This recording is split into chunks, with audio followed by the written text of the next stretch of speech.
Boa tarde.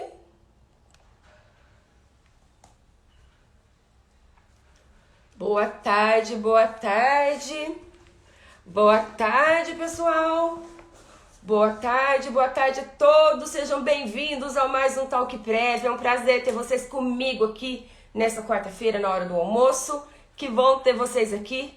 Tema de hoje super importante. Minhas convidadas especiais logo mais já estão entrando por aqui. Daqui a pouco eu já chamo elas. Hoje o tema é de extrema importância. Meia horinha aí da hora do almoço que eu tenho toda certeza que vai valer a pena para vocês. Por quê? A gente vai falar aí de barreiras impeditivas, né? E sua aplicação aí no BPC, tá? Para quem não conhece, as barreiras impeditivas, elas vieram junto com a Lei 13.146 de 2015, tá? Essa Lei 13.146 de 2015 é a lei da inclusão do deficiente, tá? Então, as barreiras impeditivas estão lá, na Lei 13.146 de 2015, tá? E lá nessa lei mesmo, dentro lá do artigo 3º dessa lei, o que ela fala? Que essa lei deve ser aplicada aos deficientes e também às pessoas com mobilidades reduzidas, né? Que tem aí redução na mobilidade. Então, abre um leque aí pra gente aplicar essas barreiras. Minhas convidadas vão explicar para vocês aqui como aplicar essas barreiras aí na concessão do BPC hoje. Tema importantíssimo. Deixa eu ver se minhas convidadas já chegaram. Já chegaram. Deixa aqui. Gabi, você tá aqui, já entra comigo, porque é hora do almoço, né, gente? Mas é muito bom ter vocês aqui comigo. Boa tarde, doutora Samira. É um prazer ter vocês aqui comigo. Deixa eu ver Boa se a tarde. doutora Gabriela. A doutora Gabriele também já está entrando. Gente, eu estou falando aqui para eles, né? Tema extrema importância, porque que veio aí. Gabi entrou. Aí, doutora Gabi. Estou falando aqui, né? Doutoras, tema de extrema importância, que veio aí com a Lei 13.146, né? Que trouxe aí a Lei de Inclusão do Deficiente, né? Vou só fazer uma introdução, passar a bola para vocês que sabem tudinho sobre o assunto. Quem tiver dúvida, gente, escreve aqui que eu vou dando uma como fala, intermediada nas perguntas para passar para as meninas, né? Essa lei é de extrema importância, porque ela é a Lei de Inclusão do Deficiente, né? E traz lá no artigo 3º que, gente, que essa lei é aplicada ao deficiente e também às pessoas com mobilidade reduzida, o que abre aí um leque para a gente também, né? Mas hoje, que nosso tempo é curto, a gente vai falar da aplicabilidade dessa lei aí para a concessão do BPC, né? É isso, meninas? Falei direitinho? Falou, claro, nunca erra. Pode, ó, todo mundo já está esperando aqui, ansioso por vocês, porque é tema de extrema importância. Pode começar aí. Explica pra gente, vocês expliquem pra gente aí o que é, né? O que são essas barreiras impeditivas, né? E como o PREV usa isso a favor do nosso cliente. Oi, Quem Bruna, começa? boa tarde. Oi, Samira, tudo bem? Boa tarde. Bruna, primeiro eu queria agradecer a oportunidade. Para nós é uma satisfação enorme, assim, enorme mesmo. Principalmente por estar ao seu lado, né? Para mim que é um prazer ter vocês aqui. Advogadas, gente, top de linha as duas, tá? Sigam elas, vocês têm muito que aprender com essas duas meninas, porque além de brilhantes e esforçadas, elas correm atrás. Isso que é mais importante. Correm atrás, estudam e dominam o que faz. Então, se não segue elas, bora seguir as duas aí, que é garantido que vocês não têm, só tem a ganhar seguindo essas duas. Vamos falar de barreira então, Samira? Vamos. Então, as barreiras nada mais são do que impedimentos, né? Que elas impedem a inclusão social do deficiente. E elas têm algumas classificações, né, Samira? Uhum. E essas classificações, então essa barreira ela ela veio com a Lei 3.143, né? E ela tem as classificações dessas barreiras, tipos de barreiras, é isso? Isso. E o mais importante é que quando a pessoa chega, que, como você sempre fala, né? O processo administrativo, ele começa quando a pessoa chega ao nosso escritório. Então, o mais importante é a gente identificar, porque a pessoa, ela sabe que ela tem uma doença e ela sabe que a renda dela se enquadra, mas ela não sabe que, independente da doença dela, ela pode ter uma barreira que vai fazer ela ter acesso ao BPC. E isso é o mais importante quando a gente vai fazer, quando a pessoa vai nos procurar. Porque isso só o advogado previdenciarista sabe. Então, a gente tem que identificar nessa conversa com o nosso cliente qual é a barreira que a doença dele vai trazer, que vai gerar essa desigualdade com as demais pessoas. Às vezes, é uma doença que para uma pessoa não vai ter barreira nenhuma. Mas a gente vai ter que analisar o caso concreto para saber se, nesse caso, vão existir barreiras que vão trazer essa desigualdade para o nosso cliente. Porque é aquilo, né, Bruna? Muitas vezes o cliente chega até o nosso escritório e, aparentemente, fisicamente, tá tudo bem. Tá tudo bem, né? Mas ali ele pode ter uma barreira. E uma dessas barreiras pode dar direito ao BPC para ele. Entendi. Então, meninas, assim, às vezes vocês estão querendo, né? Elas estão passando pra gente o seguinte, que a gente chega o cliente lá no nosso escritório e ele nem sabe que ele tem direito ao BPC porque ele acha que a doença dele não se enquadra no critério de BPC. Enquanto, na verdade, ele tem barreiras impeditivas aí que elas vão explicar, né? Que faz com que ele se enquadre no critério do BPC. Né? A pessoa, às vezes, tem um problema que ela acha que não gera BPC porque ela mesma não se considera deficiente, né? É porque ela mesma não vê, né, Bruna? Muitas vezes as pessoas não veem essa deficiência. Então, na verdade, isso é um tabu, né? Nós consideramos deficiente só quem a gente vê a deficiência. Mas, né, as barreiras estão aí para nos mostrar que não é isso. E eu queria que vocês falassem um pouquinho mais, assim, pra gente, né? Para ficar mais de barreira, fácil, né? Bruna. Porque, assim, gente, elas estão passando informação muito valiosa aqui para vocês. Elas sabem o tema. Usem e abusem aqui de fazer perguntas para elas, que elas estão dominando o assunto. Por quê? Elas estão passando pra gente que, às vezes, a pessoa tem um problema que, aparentemente, não é deficiente. Mas, por causa das barreiras impeditivas, essa pessoa ela tem direito a receber o BPC. E que, obviamente, como disse a doutora Samira, se ela se enquadrar nos demais requisitos, né? Isso. Um exemplo muito bom, Bruna, que até Isso. com sua permissão, você nos deu, né, esse exemplo, uma barreira atitudinal. Por exemplo, a pessoa com nefrite, né? Exatamente. Explica isso melhor pra gente, Gabi. A nefrite ela é uma doença que ela impede o convívio social da pessoa a todo tempo, porque a todo tempo, em qualquer lugar, ela precisa ir ao banheiro, né? Então, assim, aparentemente não é uma deficiência, mas ela se encaixa ali numa barreira atitudinal. Logo, essa pessoa se encaixando nos demais requisitos, né? Para a concessão do PPC, faz sentido. Principalmente porque ela não é igual aos demais, é isso, né, Gabi? Porque ela usa fralda na maioria das vezes, não é isso? É, né, Samira? Gente, eu quero muito coração para essas meninas, eu quero muito aceno, porque elas estão aqui, estudaram tudo sobre o tema e elas estão passando para vocês aqui de forma clara e objetiva. Ó, o pulo do gato aí para conseguir o BPC para muita gente, né, Samira? Que nem sonha que Exatamente. tem, não é, Gabi, né? É verdade. Ô, Bruna, uma barreira que eu acho muito interessante e com certeza a Samira vai concordar comigo é a barreira tecnológica. Porque, demais, Gabi. Fala um pouquinho sobre isso. Só tem uma perguntinha para vocês aí. Gabi, continua falando, depois vocês respondem. A pessoa quer saber se o autista se encaixa. Claro, autista Sim. Pode se enquadrar. Claro, pode se enquadrar.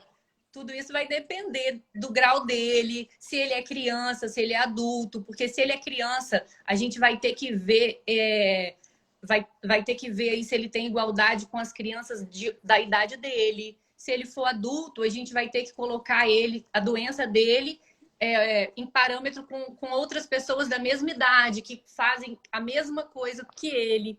Então, é aquele negócio. Sempre é importante olhar o caso concreto. Porque às vezes o que é uma doença que tem uma barreira impeditiva para uma pessoa pode não ser para outra. Então a gente sempre tem que analisar o caso concreto e o grau, é claro, da deficiência. Até Legal. porque precisa ter o preenchimento dos outros requisitos, né? Isso é muito Isso. importante. Então, assim, a doença do autista pode vir sim a gerar o BPC, né? É isso, né, meninas? Com certeza. Exato. Com Tem uma certeza. pergunta aqui interessante, olha, principalmente a Gabi começou a falar aí, né, das barreiras tecnológicas, então tem uma pergunta bastante interessante aqui, ó. A pessoa, ela não consegue a correção da visão com o óculos, entendeu? Ela não consegue a correção da visão com os óculos. E aí, meninas, teria como encaixar elas nas barreiras aí? Sim, se esse problema da visão vai trazer para ela uma limitação e vai colocar ela em desigualdade com as demais pessoas, com certeza. Porque o importante para o BPC é justamente isso. É você ver qual é a limitação que isso vai trazer para ela e olhar sempre a outra pessoa. Uma pessoa normal ela teria a mesma chance que uma pessoa normal para conseguir o emprego, para conseguir exercer a atividade laborativa dela? Ou até mesmo a vida social, né?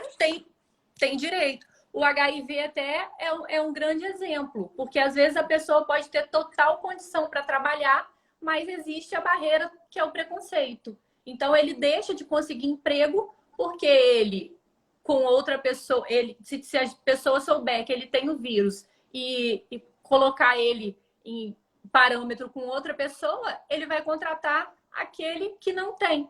Porque hoje o HIV ainda existe preconceito. Apesar de existir remédios, a gente não pode dizer que não existe preconceito, que ainda existe. Excelente exemplo, viu? E excelente exemplo, exatamente, gente, o que a Samira falou aqui. A gente tem que sempre comparar, né, com outra pessoa. E o que é o conceito de deficiência, né? Ele fica muito mais amplo com a Lei 13.146, né? E doutora Gabi, fala para mim, aí estava falando das barreiras tecnológicas, né? Bruna, as barreiras tecnológicas, elas estão com tudo, né? No mundo de hoje, que é totalmente digital, totalmente tecnológico. E um grande exemplo são os doentes mentais, né? Porque, assim, embora eles não sejam inválidos, por exemplo, né? Mas eles não têm o discernimento necessário para acesso à informação. Então, eles poderiam se encaixar aí Posso fazer nessa uma barreira. pergunta? Claro. Só fazer uma pergunta. O esquizofrênico, ele se encaixaria aí? Porque a gente sabe que, infelizmente, tem muitas situações, né? Muitas pessoas esquizofrênicas, né? Nesse mundo tão conturbado que a gente está vivendo hoje, é uma doença mental que aparentemente não era, né, considerada deficiente, né? Assim, mas se encaixa, né? Claro, e não só em uma barreira, porque até no do preconceito entra o esquizofrênico. Além da mental, entra também na do preconceito. E essa questão do preconceito seria nas barreiras atitudinais, é isso, Gabriela, que você falou? Gabriele? Sim, Bruna, nas atitudinais. Né? Então, gente, as meninas estão trazendo O aqui para autista vocês... também, né, Bruna? Seria um caso de barreira atitudinal. Entre outras, né? Que a gente pode verificar. Entre outras, né? isso. Até o TDAH, né? É um clássico exemplo. Olha, gente, que exemplo, hein? Repete de novo pra gente, doutora Gabriele. O TDAH, né? O TDAH, ele se encaixaria em barreira atitudinal. Olha, gente, que informação interessante que as meninas estão trazendo para vocês aqui. Aproveitem, se tiverem perguntas, façam para elas aqui de como aplicar isso no BPC. Aproveitem aqui esse Talk PF de hoje, né? Esse nosso bate-papo, que é um prazer, meninas, ter vocês aqui comigo, viu? É um imenso prazer ter advogadas tão brilhantes, estudiosas, que fazem parte aqui do time, né? Do nosso time, do Aprenda Prev. Vocês estão dispostos aqui a ensinar, quem quiser aprender aqui agora, como aplicar aí as barreiras, né, impeditivas. Não tem só uma barreira, né? Acho que são algumas barreiras que estão ali na Lei 13.146, que instituiu ali, né, como falam, os direitos, né? A lei da inclusão, na verdade, né, dos deficientes. Lembrando vocês que no artigo 3º, essa lei, ela fala o quê? que essa lei é aplicada aos deficientes e às pessoas com mobilidade reduzida. E a Gabi trouxe um clássico exemplo aqui pra gente de quem sofre de nefrite. A pessoa, gente, quer mais mobilidade reduzida que uma pessoa que tem nefrite. Então a gente tem que pensar fora da casinha. É isso que ela está trazendo aqui para vocês. E por isso, Bruna, que é tão importante a pessoa procurar um advogado previdenciarista, porque nessa hora, o advogado na petição que vai fazer, ao fazer o pedido de BPC, ele vai explicar nessa petição quais são, além da doença, quais são as barreiras que vão fazer que vão trazer essa desigualdade para o cliente dele. Porque um pedido puro de BPC, às vezes a pessoa ao analisar, apesar da análise ser feita pelo perito e pelo assistente social, às vezes pode passar despercebido. E a gente, quando a gente vai conversar com o nosso cliente, quando a gente vai fazer, quando ele vem fazer a consulta, a gente tem que identificar esse ponto e a gente tem que passar isso para o servidor do INSS. Tem que desenhar, e aí, né? estando lá desenhado, vai ser mais fácil ele conseguir o benefício. Tem uma pergunta aqui da doutora Vilma, do Serviço Social. Se essas barreiras estão ligadas à CIF. Que é a CIF? Estão sim, doutora Vilma. É um código internacional, né? E elas estão sim, doutora Vilma, ligadas ao CIF, tá?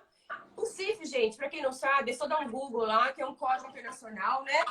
E, na verdade, ele não está disponível, infelizmente, para a gente fazer consulta se não pagar, né? Ainda lá, ou se fizerem um Google, para a gente poder fazer uso ali do site da CIF, né? Tem que pagar, mas não é caro. E eu muitas vezes faço uso deles. Está, sim, ligado é um código internacional, tá? De doenças, que, na verdade, junta não só enfermidade, como mobilidade, né? Junta também aí a questão social da pessoa. Está, sim, ligado, viu, Vilma? Importante que as meninas estão trazendo aqui para vocês, gente, porque elas estão abrindo, né, os nossos olhos para quê? A gente tem que ver a pessoa, o nosso cliente, através do que a gente vê, através dos olhos, né? Porque às vezes nem ele mesmo sabe que ele tem direito, né? Exatamente. E que nem ela trouxe o exemplo da nefrite, do lúpus é um exemplo de que muitas vezes as pessoas não lupus. sabem, porque dependendo da profissão, ela exerce normalmente. Agora, se ela for uma faxineira, se ela tiver que ir para o sol, se ela tiver que pegar peso, se ela tiver que exposta a coisas que possam fazer algum corte nela, vai ser uma barreira. Ah, legal, assistente social. Está sim, viu, Vilma? Ligado ao CIF. É um prazer ter você aqui com a gente, tá? Então, nosso aqui, Talk Prev hoje, importantíssimo mesmo, porque a assistente social que está aí nos assistindo sabe o quão importante foi essa lei, né? De inclusão do deficiente, das pessoas, né, com redução de mobilidade aí. E não existe só uma barreira, né, meninas? Vocês podem citar os tipos de barreiras que existem? Barreira social, tem a barreira atitudinal, tem a barreira urbanística, né? Urbanística. Nos transportes também, arquitetônicas. Deixa eu ver se tem perguntas aqui. As barreiras só tem físicas elogios também pra são você, as mais coisa normais, linda, mais comuns, viu? né? Só elogios, as meninas são ótimas realmente, né? Doutora Gabriele, doutora Samira, desculpa, perdão. Aproveitem que elas estão aqui, que a doutora Samira está aqui, que a doutora Gabriele está aqui, elas sabem tudinho aí, pode esclarecer as dúvidas de vocês. Gente, dando assim, falando, assim, complementando o que as meninas estão dizendo, é assim, quando a gente entra lá, né, para fazer um pedido de BPC, tem que desenhar para o servidor, como ela disse. Mas a avaliação do deficiente, ela não é feita só pelo médico, ela é feita pelo assistente social também, né, meninas? Isso, em conjunto. E daí que elas vão analisar, né, essas barreiras. Né? Exatamente, Bruna. Né? Para quem não sabe, gente, quando a gente entra ali com o pedido de BPC, tem um questionário, acho que tem mais de 100 questões, que eles têm que responder, né? Uhum. E é ali que eles vão, inclusive, responder sobre as barreiras, porque no questionário, inclusive, tem a palavra barreira. As meninas, exatamente. Né? No questionário ali, no questionário, tem a palavra barreira, né? Meninas, eu queria que vocês fizessem um resumão aí pra gente, né? A palavra está com vocês aí. E explicasse, né? De novo, já explicaram, mas explicasse de novo para quem está entrando agora, muita gente entrando agora, né? Que é fundamental, obrigada, doutora Vilma, elas são ótimas, o que é fundamental para todo advogado, gente, que faz previdenciário, saber. Passam pela perícia biopsicossocial, passam, e é ali que entra a avaliação das barreiras, não é, meninas? Exatamente. Exatamente, Bruna. As barreiras aí, o advogado tem que ter um olhar muito carinhoso, né? Quando o cliente chega até o escritório, porque, igual nós falamos no início, as barreiras, elas muitas vezes, ela não é visível a olho nu, né? Ela tá, assim, no interno mesmo, né? Então, a gente precisa ter muito cuidado com as barreiras, porque pode ser um motivo de concessão do PPC. Exatamente. A gente não pode esquecer de olhar todas as CIDs, pegar todos os laudos, olhar todas as CIDs e perguntar também para a pessoa o que aquilo ali atrapalha ela no dia a dia. Porque às vezes uma coisinha que ela acha que é só que atrapalha ela no dia a dia vai ser uma barreira.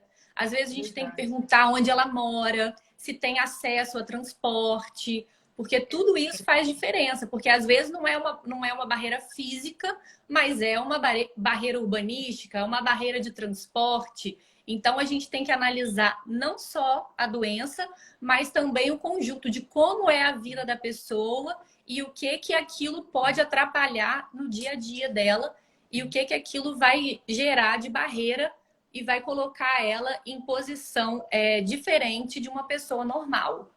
Interessante isso. Então, né, é importante que elas estão dizendo que se essa pessoa ela está em desigualdade de condições com outra pessoa, né, muito possivelmente ela se encaixa em alguma das barreiras. Lembrando vocês o quê? Que não é só se encaixar nas barreiras, que tem os demais Exatamente. critérios do PPC, que não é objeto aqui do nosso toque prévio de hoje. Isso. Mas tem que verificar a renda per capita, a doença tem que ser 2 anos, né? Tem que se comprovar que a pessoa tem doença por 2 anos, com exceção de criança, não é? Então, elas estão trazendo aqui o exemplo das barreiras, lembrando sempre que tem que se verificar aí, viu?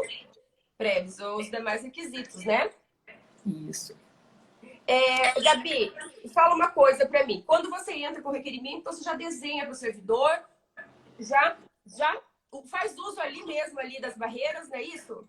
Isso, Bruna, tem que sempre desenhar, porque, principalmente no âmbito administrativo, que é nosso foco aqui, né? Principalmente na aprenda prévia. Nós não queremos exigências, né? Então, não queremos exigências, né? De jeito nenhum. No início, a gente já desenha tudo bonitinho ali, especificamente de barreiras, a gente já descreve as barreiras, já faz o uso da lei, né? Já colocamos tudo bonitinho para não abrir exigência. Além disso, é importante que a Samira falou sobre o CID, né? Tem que sempre analisar o cuidado do CID, da doença. Entendi. Então, gente, é o seguinte, entra no administrativo, né? Isso. A gente sabe, né, que lá tem uma avaliação muito boa, biopsicossocial, tá? Que muitas vezes é muito melhor do que a avaliação médica lá do judicial. Então, bora caprichar aí nesse requerimento inicial, tá? Para quê? Para assistente social que for avaliar lá no INSS, né, consiga captar o que você está passando também, né? Por isso que a gente já falou, você tem que desenhar, né? Para assistente social que vai avaliar lá em conjunto com o médico, sinta o drama do seu cliente, né? Em último caso, obviamente, se a gente não conseguir no administrativo, ajuizando, né? Mas a avaliação do INSS, ela é muito bem feita, né? É um questionário, com relação a isso, é um questionário muito grande. E eu falo assim que é muito melhor a avaliação, né? Se a gente estudar direitinho, né? Ali, caso, é muito melhor a avaliação que o INSS faz, gente, do que lá no judiciário. Verdade. Né? Meninas, é um prazer ter aqui vocês comigo. Prazer foi nosso. É só um bate-papo descontraído na hora do almoço, para o pessoal se atualizar aqui de assuntos sempre importantes, né, que a gente traz, né? E esse é um assunto de suma importância, né? Principalmente nesse momento que a gente está vivendo, né? Aqui comigo, que sabem do que estão falando, que estudaram para trazer aqui para vocês, né? estudaram, sabem todo do assunto. Por isso que se tiverem alguma pergunta, o momento é agora. Senão eu mesmo faço perguntas para elas, não tem problema. Responsabilidade, hein, Bruna? Não, mas é um prazer ter vocês aqui comigo, sabe? Vocês foram objetivas, foram claras, né? E só para finalizar, então, resumão aí para mim, para a gente finalizar aqui. As barreiras impeditivas são as que impedem, é isso? Exatamente. Pronto, é isso. E põe em desigualdade com os demais. Exatamente. E elas trouxeram vários exemplos aqui para vocês. Quem nos viu essa live, veja e reveja, porque foi muito esclarecedora. E elas falaram de forma objetiva aqui para vocês como vocês devem aplicar. Abrir os olhos, é isso? Abrir o HD aí, né? Pensar fora da casinha. Porque tem muito cliente nosso que tem direito e ele nem sabe que ele tem direito.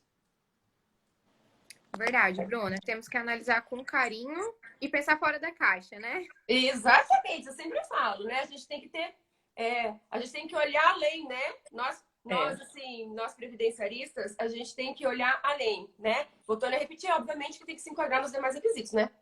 Sim, sempre. BPC, né?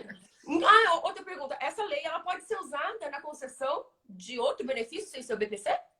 Claro! Inclusive, é importante. Ó, já que vocês não perguntam, a galera não pergunta, eu pergunto aqui, ó.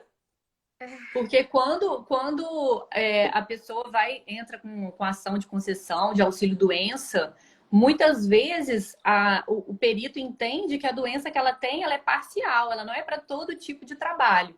Então, quando a gente analisa a idade da pessoa, até quando ela estudou, o que ela fez, exatamente, aí entram vários critérios, né? E a pessoa, às vezes, consegue a aposentadoria por conta das barreiras. Não só o auxílio doença, né? Eu poderia utilizar, então, um benefício por incapacidade permanente para tentar uma aposentadoria por invalidez, de repente. Utilizar. Exatamente. Né? A pessoa que tem ele, né? Se encaixa ali nas barreiras. Informação importante, hein, gente? As meninas. Eu quero muito a cena, quero muito coraçãozinhos para essas duas meninas que estiveram aqui com a gente, né? Muitos coraçãozinhos, muitos. Opa, bati o pé, muitos coraçõezinhos, muitos acenos, porque elas estudaram, elas sabem tudo do assunto e queria agradecer vocês duas, tá? Por estarem aqui com a gente, passando conhecimento de vocês que é de grande valia para todos nós, tá? De grande valia mesmo. Eu muito obrigado pela participação, né? Por desprender o seu tempo de estar aqui ensinando o pessoal, né? Que a gente sempre aprende com vocês aqui no Top Term. É um grande prazer ter vocês duas aqui comigo. Voltem sempre. Já estão convidadas a voltar. Obrigada, voltaremos, né, Gabi? O prazer é sempre nosso. Vocês arrasaram, viu? Foram muito bem esclarecedoras, meninas. Nosso tempo está se esgotando porque é pro pessoal que está na hora do almoço, né? Até mais. Muito obrigada. Eu vou deixar o Instagram delas aqui, tá? Para vocês aqui. Elas sempre postam coisas muito legais lá no Instagram delas de conteúdo de muito valor pra gente. Um beijo. Beijo. Tchau. Tchau.